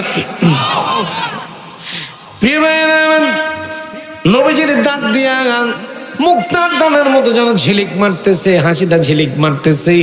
আল্লাহর হাবিব দাঁড়িয়ে গেলেন, বলেন সাহাবায়ে কেরাম তোমরা খেয়াল করে দেখো, নজর করে দেখো, আমার আলী আজকে এমন পেটুক হয়েছে, এমন খাওয়া খাইছে, সবচেয়ে বেশি খেজুর আমার আলী খেয়ে ফেলছে। অনেকগুলো বিচি তোমরা লক্ষ্য করে দেখো, তোমরা যেমন খেজুর খেজুর বিচিগুলো তোমাদের পাতের সামনে আছে, আর আমার আলীর পাতের সামনে ডবল বিচি জড়ো হয়ে গেছে, তার মানে আমার আলী বেশি খাইছে। ঘটনা তো অন্য ঘটে গেছে। হযরত আলী রাদিয়াল্লাহু তাআলা তিনিও তো অত্যন্ত বুদ্ধিমান মানুষ ছিলেন, জ্ঞানী মানুষ ছিলেন। হযরত আলী রাদিয়াল্লাহু তাআলা ডাকতে বলেন, আমার ভাইরা, ওগো আল্লাহর নবী সাহাবা আজমাইন, ভাইরা আমার, এখানে এমনও আল্লাহর বান্দা আছেন যিনি খেজুরও খায় সাথে বিচিও খায়। চিন্তা করছেন কি কথা? আল্লাহু আকবার। এই ছিল আমার নবীর একটা জীবন, আল্লাহু আকবার। নবীজি সাত সাল মেরে বলছেন, সাত তুমি কাঁদো কেন? বলছে, হে রাসূল, আমার যে চেহারা সে কালোর কালো, এই কালোর কে মেয়ে বিয়ে দিবে? আর আমাদের সমাজে তো এখন তো মানে পাত্র দেখতে চায় না, পাত্র কয় টাকার মালিক, বাপের কয় বিঘা জমি আছে, পাত্র সরকারি চাকরি করে কিনা, এই দুঃখে আমার এই পাত্রগুলোর বিয়ে হচ্ছে না, ঠিক না? মানে আমাদের কাছে পাত্র চায় কি জানেন? অনেক দেখেছি আমি, আমাদের কাছে বলে হুজুর একটা ভালো ছেলে সন্ধান দিন, একটা আমার মেয়ের বিয়ে দেবো হুজুর, এটা আপনার হুজুর মানুষ, ভালো একটা ছেলে আমরা সন্ধান দেয় যে ছেলে হাফিজি পাস, কওমি পারে দাওরা হাদিস মসজিদের ইমামতি করে, ভালো ছেলে, এই ছেলের মতো ছেলে হয় না, খুব ভালো ছেলে, মেয়ে বিয়ে দেন। হুজুর বেতন কত? 9,000। আছে না নাই? আমার মেয়ে বিয়ে করার জন্য প্রাইমারি মাস্টার ঘুরতেছে, কলেজের প্রফেসর ঘুরতে, আমি বিয়ে দিই না, আর এই 9,000-এর বেতনের বিয়ে দেবো? এই কথা কোন না? আছে না নাই? আছে না নাই? এই কষ্টে আমার কিছু যুবক ভাইদের বিয়ে হচ্ছে না, চাকরি জোটাতে পারতেছে না, সরকারি চাকরি নাই কপালে, এই জন্য কপালে বউ নাই। মেয়ের বাপ যারা আছেন আমার ভাইরা, বাপ যারা, আপনাদেরকে একটা উত্তম পরামর্শ দেই, আগে মেয়েটাকে বিয়ে দেওয়ার জন্য দিনদার ইখলাসওয়ালা ছেলেকে সন্ধান করেন। টাকা কয় টাকার মালিক, কি চাকরি করে সেটা দেখেন না, আগে দেখেন ইখলাসওয়ালা, খুলুসিয়াত আছে কিনা, আমলিয়াত আছে কিনা, রুহানিয়াত আছে কিনা, ছেলেটা ভালো কিনা। আমরা আমাদের সমাজে মেয়ের বাবার ওইটা দেখে না, মেয়ের বাপেরা দেখে ছেলে চাকরি করে কিনা সরকারি, আর দেখে বাপের কয় বিঘা জমি আছে। এইদিকে ছেলে মাঝে মাঝে তো ডাল খাক, বাবা খাক, গাঞ্জা খাক, ওই সমস্যা নেই। আছে না নাই? আছে না নাই? এগুলো থেকে আমাদেরকে সাবধানের দরকার আছে না নাই? এগুলো থেকে লক্ষ্য করা লাগবে। হযরত সাদ সালমি কাঁদতেছেন বিয়ের কথা শুনে, নবীজি বলছেন সাদ রে কাঁদো না, তুমি কষ্ট পেও না। হযরত সাদ সালমি বলছেন ইয়া রাসূলুল্লাহ, আমি তো একটা সুন্নত থেকে বাদ পড়ে যাচ্ছি, কিয়ামতের ময়দানে আপনার তো একটা সুন্নত থেকে বাদ পড়ে যাবো হে নবী, আমার তো বিয়ে হবে না। আমার প্রিয় ভাইয়েরা, আল্লাহর নবী ঠোঁট দুটো আস্তে করে সুন্দর করে নাড়া দিলেন, মসজিদে একটু হাসি দিলেন, ডাকতে বলেন সাদ সালমিরে টেনশন করার দরকার নাই, চিন্তা করার দরকার নাই, আমি বিশ্ব নবী তোমার জন্য বলতেছি, তোমার বিয়ে হবে এই জামানার সবচেয়ে শ্রেষ্ঠ বিশ্ব সুন্দরীর সাথে।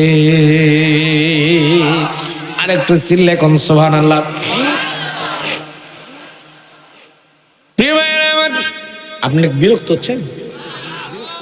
আমার প্রিয় ভাইয়েরা, এখন তো পৃথিবীতে মাঝে মাঝে বছরে বছরে বিশ্ব সুন্দরীর প্রতিযোগিতা হয়, যে যত বেশি কাপড় খুলতে পারে, উলঙ্গ বেহাপনা হতে পারে, সে তত বেশি বিশ্ব সুন্দরী হয়।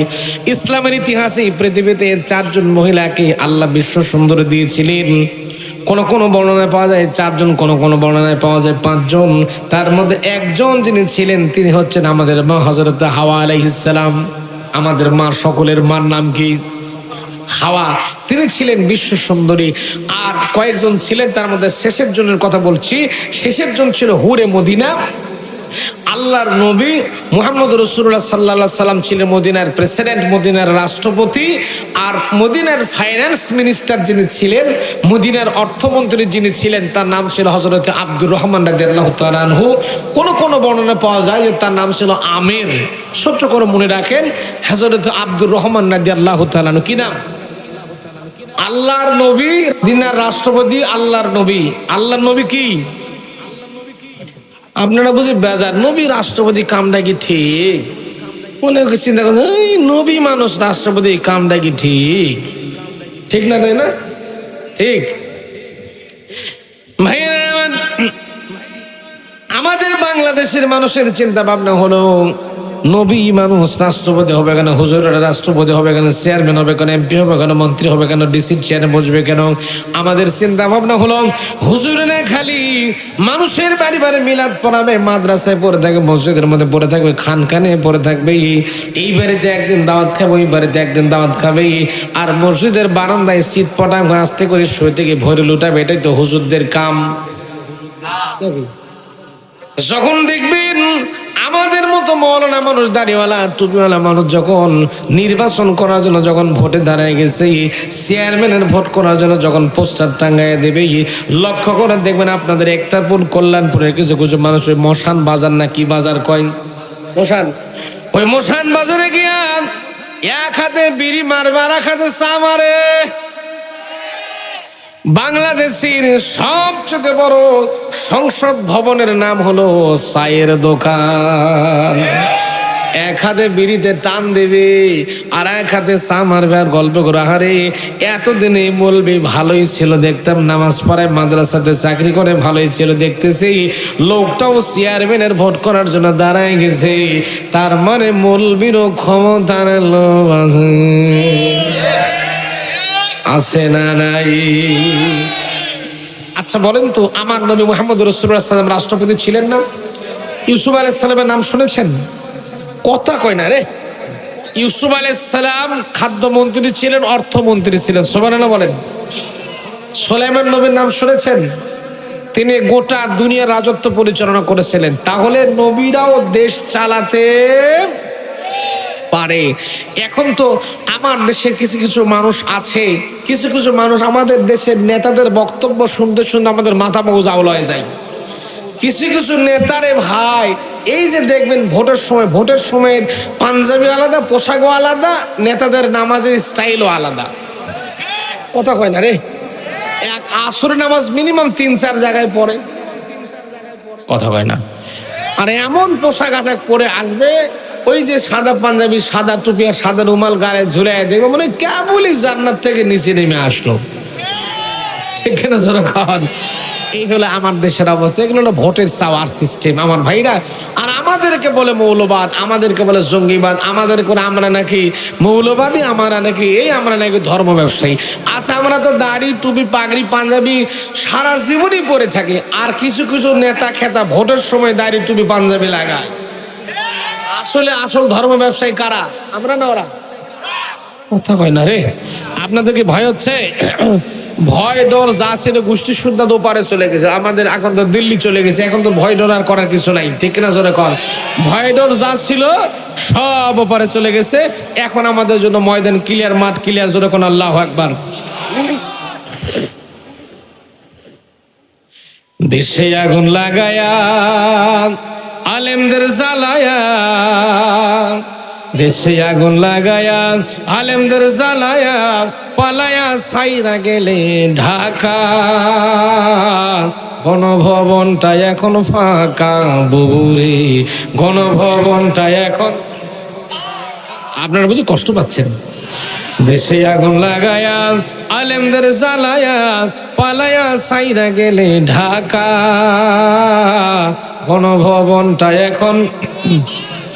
তুমি অধিকারের কথা বললেন, বলেছিলে রাজাকার, দেশবাসী বুঝে গেল তুমি বড় স্বৈরাচার। বলেন বলেন বলেন।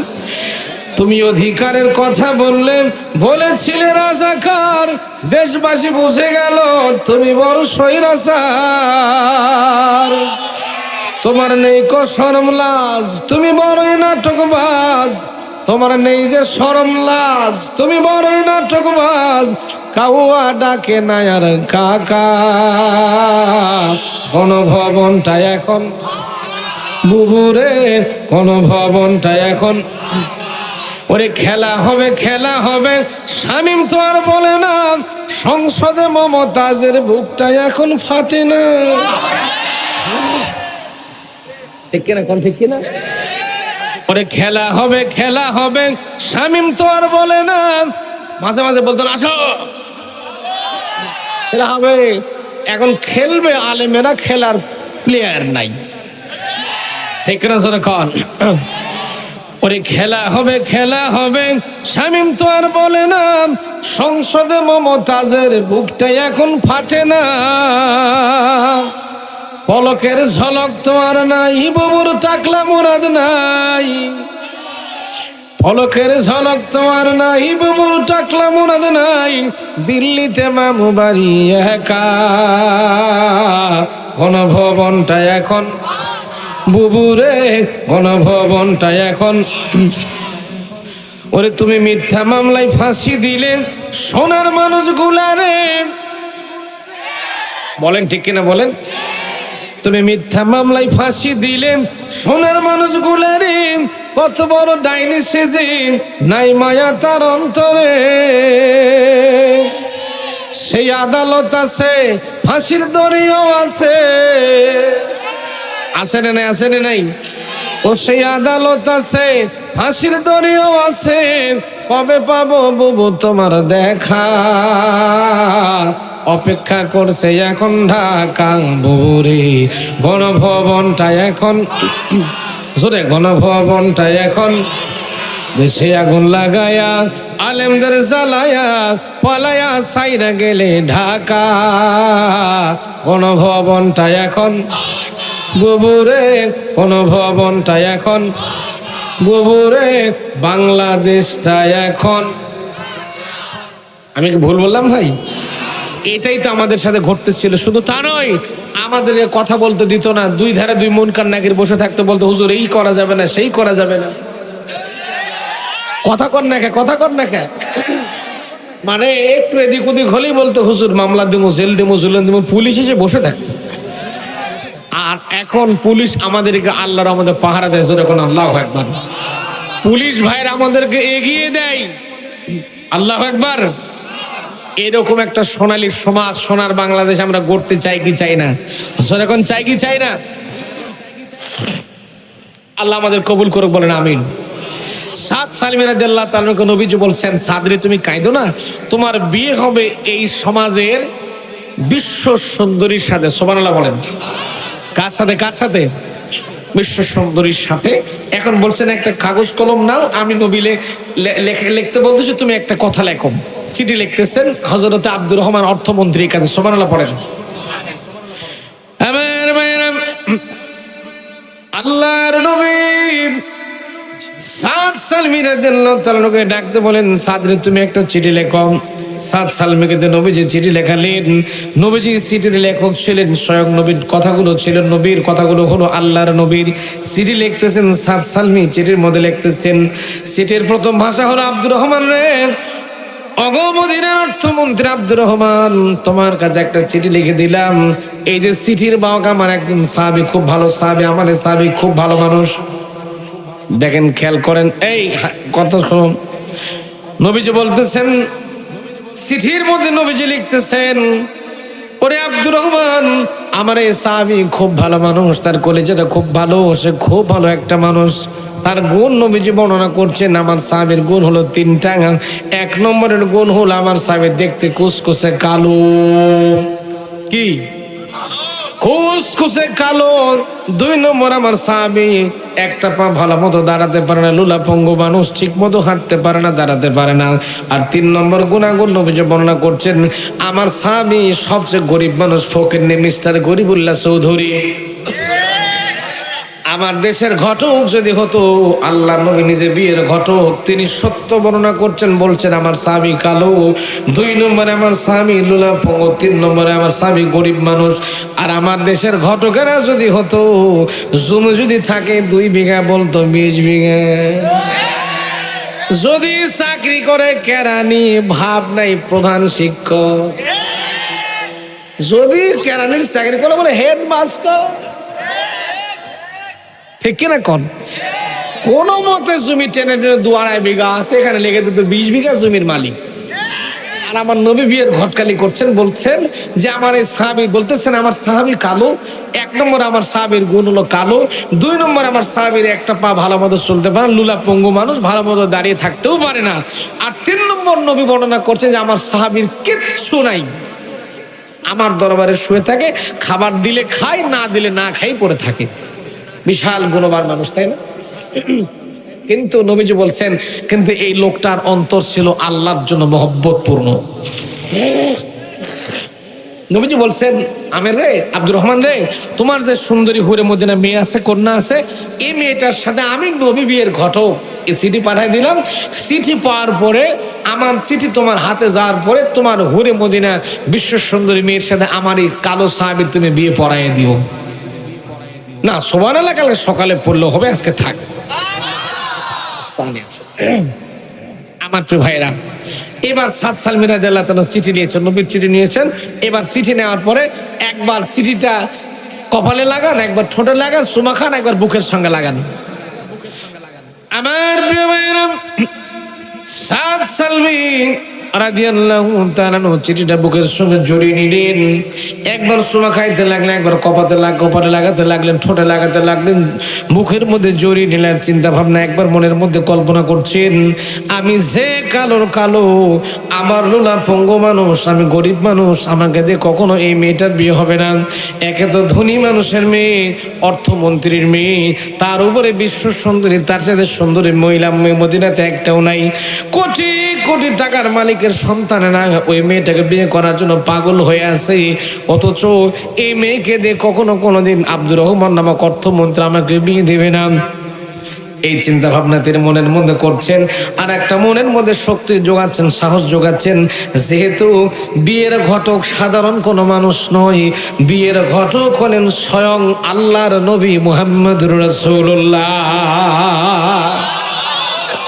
মনের ভিতরে একটা জোর আছে না নাই? মনের মধ্যে একটা সাহস তার মনের মধ্যে আছে। এই চিন্তা করছেন তিনি, চিন্তা ভাবনা করছেন যে চিঠি, যে বিয়ের ঘটক স্বয়ং আল্লাহর নবী নিজেই, নিশ্চিত বিয়ে হবে, কোনো সন্দেহ নাই।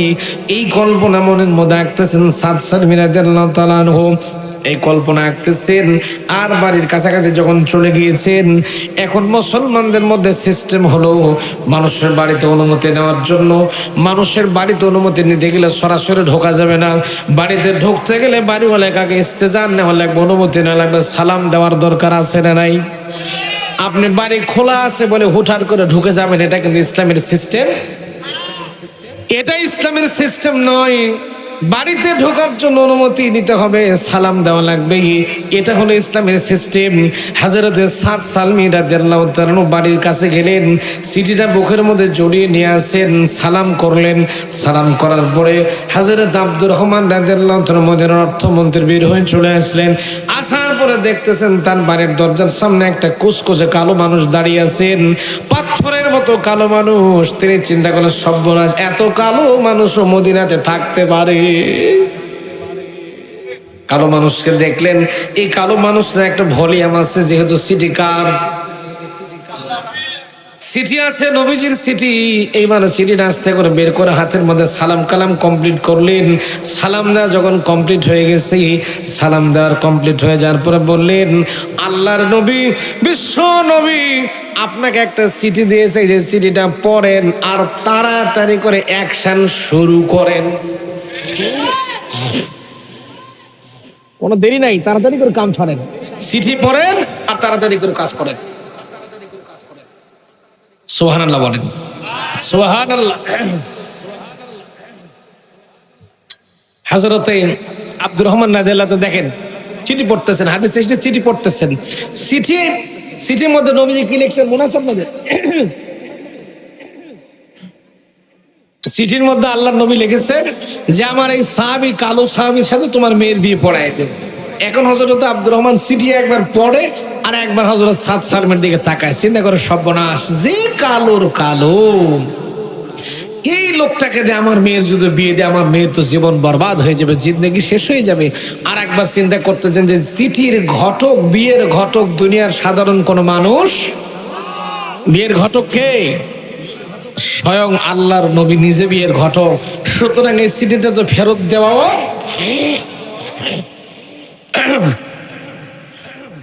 আমার প্রিয় ভাইয়েরা, কান খুলেন।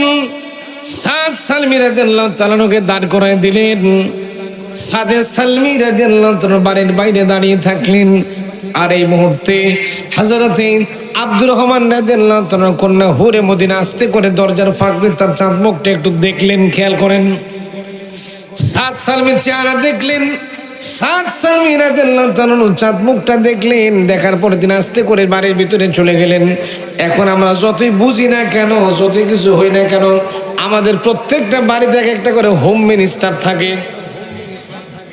হোম মিনিস্টার বোঝেন তো? যে যত বড়ই মাতব্বর হন না কেন, ঘরে বইয়ের কাছে গিয়ে মাতব্বরি শেষ, ঠিক না? এখন হযরতে আব্দুর রহমান চিন্তা করছেন যে আমার তো একার মেয়ে নয়, আমার স্ত্রীর সঙ্গে একটু পরামর্শ করি। এই সুযোগে হযরতে আব্দুর রহমান রাদিয়াল্লাহু তাআলা সাদ সালমীকে বলে, সাদ সালমী তুমি একটু দরজার বাইরে অপেক্ষা করো, আমি বাড়িতে যাব আর আসবো, একটু কথা বলে তারপর তোমার সাথে আমি কথা বলছি, তুমি একটু দাঁড়াও। আল্লাহু আকবার করো। এবার হযরত আব্দুর রহমান অর্থমন্ত্রীর বাড়ির ভিতরে গিয়েছেন, স্ত্রীর সঙ্গে পরামর্শ করে বলছেন, স্ত্রী হে, বাইরে দরজায় দাঁড়িয়ে দেখো, এত কালো কুসকুসে একটা মানুষ দাঁড়িয়ে আছে, আল্লাহর নবী চিঠি দিয়েছেন, এই লোকটার সাথে আমাদের কন্যা, আমাদের মেয়ে হুরে মদিনার বিয়ে পড়ায় দেওয়া লাগবে, নবী নিজে বিয়ের ঘটক। সুবহানাল্লাহ। এখন চিন্তা করেন, এখন মহিলারা কিন্তু আমাদের সাথে 2 লাইন বেশি বোঝে, আমরা যা বুঝি না কেন তার সাথে 2 লাইন বেশি বোঝে। এখন আমার মা বোনেরা হয়তো রাগ করবেন, কিন্তু অনেকে আছেন এরকম, সবাই না, আমি সবার জন্য বলছি না, কিছু কিছু আছেন নাই। আমার প্রিয় ভাইয়েরা, অর্থমন্ত্রী আব্দুর রহমান রাদিয়াল্লাহু তাআলা স্ত্রীকে যখন বলেন, বিবি রে, আমার স্ত্রী রে, আল্লাহর নবী চিঠি পাঠিয়ে দিয়েছেন, বিশ্ব নবী চিঠি দিয়েছেন, লোকটার সঙ্গে বিয়ে দেওয়া লাগবে, এই মানুষটার সঙ্গে বিয়ে দেওয়া লাগবে। লোকটার 1 নম্বর গুণ হলো, যে মানুষটা দাঁড়িয়ে আছে এই মানুষটার 1 নম্বরের গুণ হলো লোকটা দেখতে কুসকুসে কালো মানুষ। 2 নম্বর গুণ হলো লোকটার একটা পালুলা পঙ্গ, ভালো মতো দাঁড়িয়ে থাকতে পারে না, ভালো মতো হাঁটতে পারে না, চলতে পারে না, দৌড়াতে পারে না। 3 নম্বর গুণ হল লোকটা গরিব মানুষ, পকেটে কিছুই নাই, না খেয়ে থাকে, মাঝে মাঝে না খেয়ে থাকে। এই মানুষটার সঙ্গে আল্লাহর নবী আমাদের মেয়ে হুরে মদিনার বিয়ের জন্য পরামর্শ দিয়েছে। আল্লাহর নবী বিয়ে হওয়ার জন্য প্রস্তাব করেছে, কি করা যায় তুমি একটু পরামর্শ দাও। আমার ভাইয়েরা, এবার মহিলাদের বুদ্ধি একটু চিকন বুদ্ধি হয়। মহিলা পরামর্শ করছেন, অর্থমন্ত্রীর স্ত্রী মহিলা পরামর্শ দিল, টেনশন করার দরকার নেই, আমরা আল্লাহর নবীর কাছে গিয়ে বলবো, বিশ্ব নবীর কাছে তুমি চলে যাও, গিয়ে বলো আল্লাহ নবী যেন তার ঘটকালিটা একটু ফেরত দিয়ে দেয়, কেননা এই কালো মানুষটার সঙ্গে বিয়ে দিয়ে আমাদের মেয়ে হুরে মদিনার জীবনটা আমরা নষ্ট করতে পারি না, এই জন্য স্যাটিসফাই করা লাগবে, একটু স্যাক্রিফাই করে দেওয়া লাগবে, একটু স্যাক্রিফাইস করতে হবে। ভাইরা আমার, বাপ মা দুজন মিলে যখন পরামর্শ করছিলেন, বিয়েটা ভেস্তে দেওয়ার জন্য প্ল্যান করছিলেন, পরামর্শ করছিলেন, পরিকল্পনা করছিলেন, বিয়ে কিছুতেই দেওয়া যাবে না, লোকটার সঙ্গে, কালো মানুষটার সঙ্গে কিছুতেই বিয়ে দেওয়া যাবে না। এই প্ল্যান যখন করছিলেন, এমন সময় হুরে মদিনা আস্তে করে ঘরের মধ্যে ঢুকে গেল। হুরে মদিনা ঘরের মধ্যে যাওয়ার পরে ডাকতে বলল, আব্বা যান, আজকে যেই মানুষটাকে আল্লাহর নবী নিজে বিয়ের ঘটক, খেয়াল করেন, কত খেয়াল করতে হবে, বলতেছে, হে আমার আব্বাজান আম্মাজান, সেই মানুষটা আল্লাহর নবী মুহাম্মদুর রাসূলুল্লাহ সাল্লাল্লাহু আলাইহি সাল্লাম যে বিয়ের ঘটক, স্বয়ং আল্লাহর নবী আজকে বিশ্ব নবী বিয়ের ঘটক হয়ে আমার বিয়েটা দেওয়ার জন্য পাত্র পাঠিয়ে দিয়েছেন। সে পাত্রকে যদি আপনারা ফেরত দিয়ে দেন, কিয়ামতের ময়দানে যে নবীর শাফাত ছাড়া, সুপারিশ ছাড়া একটা মানুষ জান্নাতে যেতে পারবে না। কিয়ামতের দিন আজকে এই মানুষটাকে কালো বলে যদি আমি তাকে বিতাড়িত করে দিই, বাদ দিয়ে দিই, কিয়ামতের ময়দানে নবী যখন সুপারিশ করতে থাকবে, আর আমি হুরে মদিনা, আমাকে যদি বাদ দিয়ে দেই, বলে হুরে মদিনা, তোমাকে দুনিয়ার জীবনে আমার একজন কালো সাহাবীর সঙ্গে বিয়ে দেওয়ার জন্য তোমার জন্য একটা প্রস্তাব করেছিলাম, তুমি তো বিয়ে হও নাই, আজকে আমি নবী তোমার জন্য সুপারিশ করতে পারছি না, তাহলে আমার এই সৌন্দর্য, রূপ, গুণ কিছুই থাকবে না, আমাকে জাহান্নামের আগুনের মধ্যে চলা লাগবে। শুধু তাই আমার, হে আমার আব্বা আম্মা, গতকাল রাতের বেলা আমি যখন গভীর ঘুমের ভিতরে ছিলাম, ঘুমের মধ্যে স্বপ্ন যখন লক্ষ্য করে দেখেছি, আল্লাহর নবী, বিশ্ব নবী মুহাম্মদুর রাসূলুল্লাহ সাল্লাল্লাহু আলাইহি সাল্লাম এক একজন মানুষকে দেখে দেখে জান্নাতের ভিতরে, এক একটা মানুষকে দেখে দেখে জান্নাতের মধ্যে নবীজি ঢুকাই দিচ্ছিল। আমি নজর করে দেখেছি, সর্বপ্রথম নবীজি যেই মানুষটাকে সুপারিশ করে জান্নাতের ভিতরে ঢুকিয়ে দিয়েছেন, আমি লক্ষ্য করে দেখেছি বাইরের দরজার সামনে যে লোকটা, কালো মানুষটা দাঁড়িয়ে আছে, আল্লাহর নবী সর্বপ্রথম এই লোকটাকে সুপারিশ করে আল্লাহর জান্নাতের ভিতরে নবী নিজেই জান্নাতের মধ্যে দিয়েছে। হে আমার আব্বা আম্মা, সুতরাং আর দেরি করতে চাই না, যে বিয়ের ঘটক স্বয়ং আল্লাহর নবী নিজেই, আমি এটাতে মাহরুম হতে চাই না, আমি এটা থেকে বাদ পড়তে চাই না, তাড়াতাড়ি করে আপনারা আমার জন্য বিয়ের বন্দোবস্ত করে দেন।